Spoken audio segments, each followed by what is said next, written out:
Let's change the subject because we do want to talk about something that's obviously much closer to you personally, and that is the project to retrace and recapture your mother's amazing story. We have a short video clip that accompanied your lengthy account, and you can see it online, but let's roll the clip now that'll introduce us to this story. My mother was a Holocaust survivor. Helen Edel survived by escaping from Poland after the Nazi invasion and then living under a false identity inside Germany. I knew I cannot return. That was a terrible feeling. I cannot return. I must not return. That now is the time to go. And I left. Her parents, my grandparents, were buried in killing fields uncovered over the last decade. Now a memorial has just opened at the mass grave where thousands of Jews like them were slaughtered. It was too late for my mother to attend. She died last year. But I knew that I had to find out more about what happened to the grandparents I never knew. I grew up hearing my mother's story of survival, and now that she's gone, it's time for me to tell her story, my family's story.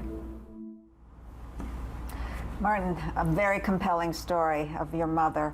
She was the only member of her immediate family to get out of Rabaruska before they were all killed by the Nazis. How was she able to escape?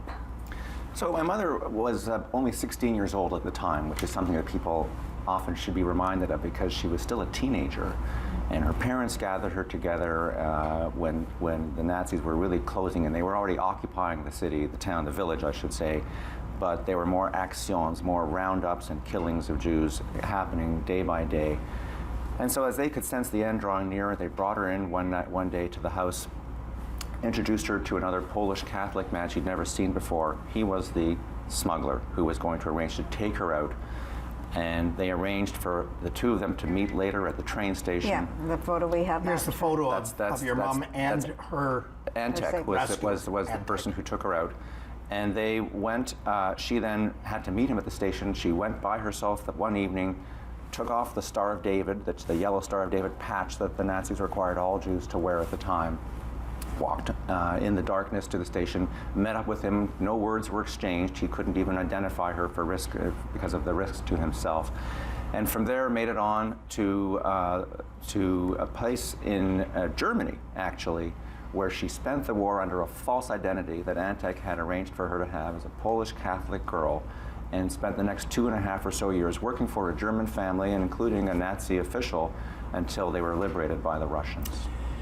After the war, we're skipping way ahead, but after the war, which she obviously survived, she was able to eventually come to Canada, to Montreal, and start a whole new life, eventually to Toronto. Tell us about her life in Canada. Was it a happy life, or was she always tortured by what she had left and the family she had left behind? That's a good question, you know. And as the child of a Holocaust survivor, people often ask about that. She was a Holocaust survivor.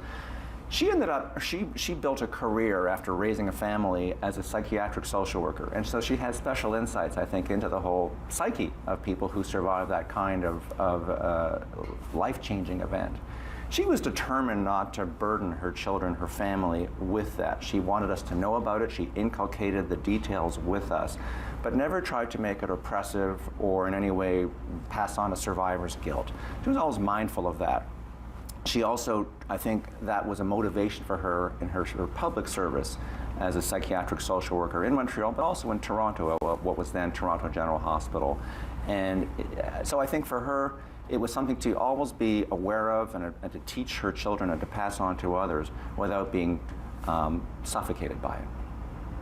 Yeah, and she had a happy life here, and obviously you were inspired to recapture the life that she'd left behind. So thank you for sharing that with us. And we're probably going to have to do another show to be able to get all of that. Just let me ask, though, did she share a lot of that story with you, or? She did. Because many are silent about their war experience. she was not reluctant. She wanted that story to be understood, and she actually taped a testimonial about it so that others would know about what happened. Thank you. Well, she would have been very proud of how you've captured your story. Yes, and what you've become. Yes, yeah. Thank you. Thank